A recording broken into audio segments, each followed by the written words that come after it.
네, 교육부가 오늘 전국 초중고교의 개학을 2주 더 연기하겠다 이렇게 발표를 했었죠. 청취자분들도 많은 문자 보내주고 계신데요. 3231번님, 새 아이 키우면서 맞벌이를 하는데 밤낮이 바뀐 아이들 걱정이네요. 이런 문자 주셨고요. 4651번님, 막내 딸이 고3인데요. 어수선한 분위기에서 공부를 하느니 차라리 집에서 인강 들으면서 예습이 낫다고 합니다. 저 또한 그렇게 생각하고요. 이렇게 문자 주셨어요. 그리고 이수민님, 사회적 거리두기가 어려운 건 사실이지만 고3이 있는 집에서는 대혼란 상황입니다. 내신과 시험, 수능이 앞으로 어떻게 결정될지 걱정이 큽니다. 이렇게 다양한 의견들 주셨어요.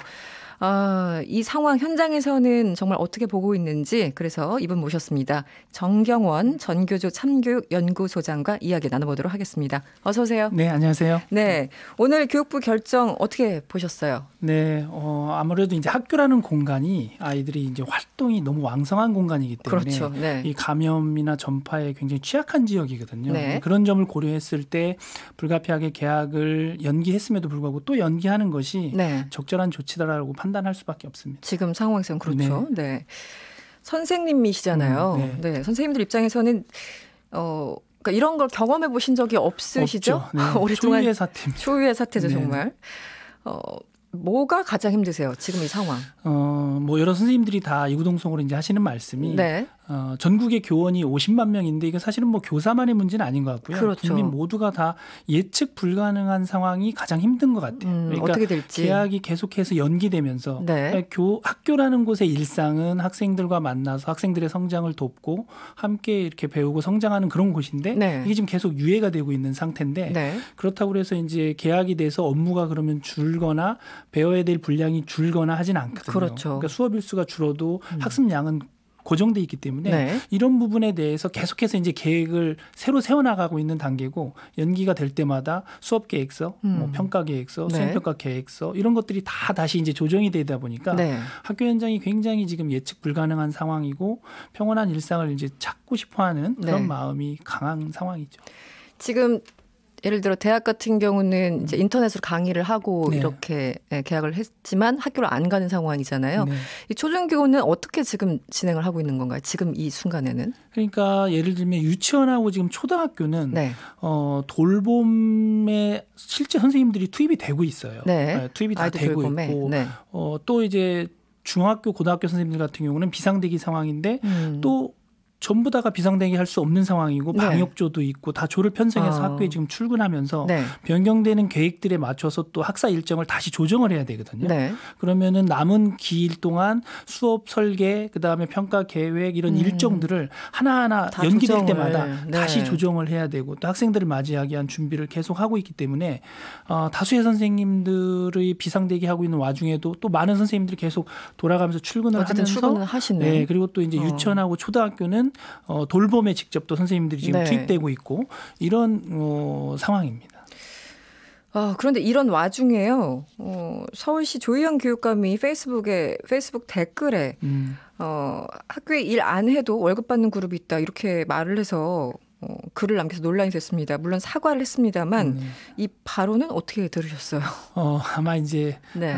모든 국민들이 지금의 네. 이 상황을 맞이하면서 각자 자신의 위치에서 뭔가 최선을 다하고 이바지하기 위해서 아마 긴장하고 고민하고 있는 상황일 거예요. 그래서 네. 교사들도 이제 마찬가지로 이 학교라는 공간이 전염이 굉장히 취약한 공간이라서 개학이 되고 학생들이 실제 왔을 때 이것을 막고 사회로 확산되는 것을 어쨌든 전파를 차단하기 위해서는 어떤 역할을 해야 되는지 굉장히 긴장하고 있는 상황이거든요. 그렇죠. 네. 근데 이제 이런 상황에서 그렇게 이제 적절치 못한 발언이 나옴으로 해서 선생님들이 많은 분들이 지금 상처를 많이 받으셨어요.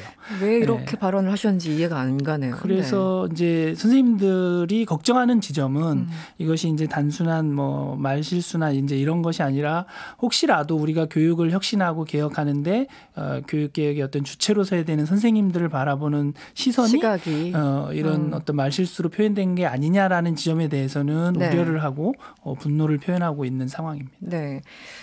이 논란과 별개로 지금 그 학교 내 비정규직 교사분들 많잖아요. 네. 이분들은 지금 어떻게 하고 계십니까? 대책이 따로 있습니까? 그래서 지금 이제 전국 17개 시도교육청에서도 네. 실제 이제 그 비정규직 근로를 하고 계시는 공무직 분들 포함해서 이분들에 대한 대책을 지금 준비를 하고 있고요. 네. 또 시도교육청에서 실제 대책을 추진하는 곳도 있고 대책을 마련하기 위해서 이제 그 다각도로 여러 노력을 하고 있는 것으로 알고 있습니다. 네. 그러니까 특히 이제 비정규직 교사분들은 당장 월급에도 지장이 생기는 거 아닌가요? 그러니까 교사는 그러니까 비정규직 교사라고 할 때 우리가 이제 용어의 이제 차이가 있는데 기간제 교사 같은 경우는 방학 중에도 급여가 지급은 됩니다. 이제 다만 이제 시간 강사, 대학에도 그렇지만 이제 고등학교, 중고등학교도 시간 강사라고 있는데 이분들은 수업 시수만큼 강의료를 받는 거기 때문에 그런 부분에 대한 고충이 있는 거고 또 이제 공무직 학교에서 근무하시는 우리 선생님들 가운데서 실제 근무를 해야만 급여가 지급되는 경우가 있는데 그 부분에 대한 지금 대책을 시도교육청이 이제 마련하고 있는 상황입니다. 네. 4월 개학 정말 초유의 사태인데 그렇다면 학사 일정이 아까 말씀하신 것처럼 변경될 수밖에 없고 교육부는 오늘 수업 일수를 10일 이내 감축하는 걸 허용할 예정이다 이렇게 밝혔습니다. 이 정도면 충분합니까? 어떻게 보세요? 일단은 이 지점에 대해서 우리가 이제 사회적으로 하나 놓쳤던 부분이 뭐냐면요. 원래 이제 주 6일제 수업이었잖아요. 그래서 주 5일제로 바뀐 게 2011년에 시범 실시를 하고 2012년에 전면 실시를 한 거거든요. 그러니까 시범 실시를 기준으로 보면 10년이 지났는데 주 5일제 수업으로 수업 일수가 줄면서 기존의 수업 일수와 수업 시수가 단축되질 않았어요. 그냥 온 거예요. 그러니까 이제 그 부분에 대한 조정이 사실은 필요했던 부분이 있는데 그러니까 말씀드리자면 이런 거죠. 6일 수업할 때에 1년 수업 일수와 수업 시수가 있겠죠. 근데 토요일을 이제 빼고 금요일까지만 주 5일제로 바뀌면 수업 일수도 그만큼 줄고 수업 시수도 줄었어야 되는데 그 과정이 없었어요, 지금까지. 그러면 어떻게 된 거죠? 그러니까 그냥 주 5일제로 바뀌었어도 기존의 주 6일제 수업 일수와 수업 시수가 그대로 그냥 적용이 됐던 거죠. 그러다 보니까 학습량이라는 측면에서 굉장히 지금 과도한 측면이 있고. 몰아서 하는 것처럼 그렇죠. 그 부분을 이제 해결해야 되는 지점이 있고 또 우선 이제 법정 수업 일수를 보면 유치원은 180일이고 그다음에 초중고는 190일인데 12일을 감축을 허용하면 유치원 같은 경우는 지금 170일이고 그다음에 초중고는 180일이 되거든요. 그래서 초중고등학교를 우선 기준으로 말씀을 드려보면 190일에서 10분의 1 그러니까 최대 그 19일까지는 171일까지는 수업일수 감축도 가능하거든요. 근데 현재가 180일인 상황이기 때문에 아직 9일간의 여유분은 있어요. 이 수업일수 조정하는데 그래서 추가로 만약에 더 필요하다면 9일을 더 연장해서 그 계약을 연기할 수는 있는데 현재 상황에서는 4월 6일 시점이 됐을 때를 보고 다시 판단을 해야 되는 게 옳다라는 전문가들의 의견이 그렇고 학교 현장도 또 그럴 수밖에 없는 상황에 처해 있습니다. 사실 뭐 아까 문자 고3 아이들 있는 집에서 부모님들이 좀 보내신 것 같은데 이 수능 연기가 가장 첨예한 문제잖아요. 어떻게 보십니까?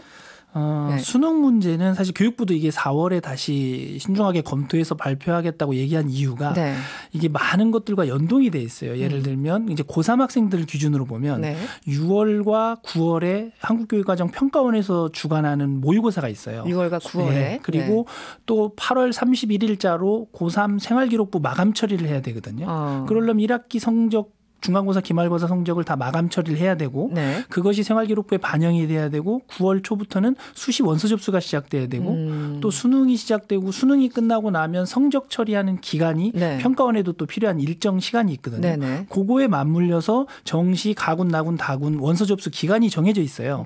그러니까 이게 어떤 것 하나로 이렇게 생각할 수 있는 게 아니라 다 연동이 돼 있기 때문에 과연 그 시간을 연기했을 때 계약을 연기했을 때 수능을 연기하지 않고도 나머지 학사 일정을 다 소화할 수 있다면 가능한데 그렇지 못하다면 수능도 연기될 수밖에 없는 지금 모든 것이 다 연동돼서 조정될 수밖에 없는 상황. 네, 그렇습니다. 복잡하네요. 그 혹시라도 지금 이제 한 번 더 연기해서 4월에 시작하기로 했는데 더 연기될 가능성도 사실은 있는 거잖아요. 물론 상황이 갑자기 좋아져서 당길 수도 있지만 더 연기될 가능성도 상상을 생각을 좀 하고 계신 상황인가요? 아마 교육부는 충분히 더 연기됐을 때 상황도 항상 최악을 감안해야 되니까. 그리고 지금 현재 4월 6일을 개학으로 시점으로 했을 때 법정 수업 일수가 9일 정도는 남아있는 상황이기 때문에 9일을 추가로 연기할 수 있는데 그 시점은 아마 4월 6일이 됐을 때 이 코로나19에 대한 어떤 그 상황이 어느 정도 수그러들었는지에 따라서 결정이 될 것으로 예상을 합니다. 네. 교육부가 휴업 4주차 그러니까 23일 이후에는 정규 수업에 준하는 다양한 온라인 이 학습 프로그램을 교사들이 학생들에게 제공할 수 있도록 뭐 그 방침을 정했다라고 발표를 했는데요. 이게 학교 현장과 협의가 다 돼서 나온 얘기인가요? 어떻습니까? 그러니까 이 부분은 전국 17개 시도 교육청이 준비 정도가 다 다를 수밖에 없고요. 또 단위 학교를 기준으로 보면 개별 학교마다 온라인 시스템이 잘 갖춰져 있는 학교가 있는가 하면 그렇지 못한 학교도 있거든요. 그래서 이 부분에 대해서는 좀 학교 현장과 더 선생님들과 좀 소통이 필요하고요. 또 도시와 농촌 간 혹은 학교 간의 격차를 줄이는 어떤 표준화된 교육 프로그램을 제공하는 데에는 아무래도 단위 학교나 시도교육청보다는 공영방송 이제 EBS 같은 경우가 일괄된 그 표준화된 프로그램을 제공하기에 가장 유리하거든요. 그리고 이제 지자체나 이런 곳에서 운영하는 요 방송 교육방송 관련된 프로그램들이 있거든요. 그런 접근을 통해서 또 표준화된 어떤 질적으로 담보가 되는 교육 콘텐츠를 제공하는 것이 중요할 것 같고요. 또 이제 이번에 이런 그 사태를 보면서 또 하나 이제 살펴보게 보는 대목이 이제 장기화되었을 경우에 그러면 이런 온라인 학습 프로그램에 대한 준비가 사전에 철저하게 돼 있나? 그래서 EBS의 어떤 역할이 더 강화돼야 될 것 같기도 하고 또 방송이나 통신으로 운영되는 그 방송통신 중고등학교가 있거든요. 그런 학교가 평소에 이런 시스템을 잘 갖추고 있으면 이런 상황에서 효율적으로 대처할 수 있는 역량도 기를 수 있다고 생각합니다. 알겠습니다. 2502번님 문자 주셨는데 집에만 있는 아이들을 보면 안쓰럽긴 하지만 개학 연기 찬성입니다. 이런 상황에서 학원 보내면 반칙. 우리는 학부모 이전에 부모입니다. 이렇게 문자를 주셨어요. 학원 사실 학교 안 보냈다고 하더라도 학원 보내면 사실 그 효과성이 이제 떨어지잖아요. 어떻게 보면 이게 그 전파되는 것을 효율적으로 실효성 있는 대책을 마련하기 위해서는 학교가 휴업을 한다 해서 방학을 연기한다 해서 해결되는 게 아니라 학교가 휴업이 돼도 실제 학원이 운영이 되면 이것은 실효성 없는 정책이 돼버리거든요. 그래서 학원도 같이 좀 병행을 해서 코로나19가 이게 사회적으로 더 전파되고 확산되는 것을 좀 방지하는데 협조할 필요가 있다. 이런 말씀 드리겠습니다. 알겠습니다. 오늘 말씀은 여기까지 들어야 되겠네요. 지금까지 정경원 전교조 참교연구소장이었습니다. 오늘 고맙습니다. 네, 고맙습니다. 여러분의 퇴근길을 꽉 채워드립니다. 평일 저녁 6시 5분 이승원의 세계는 그리고 우리는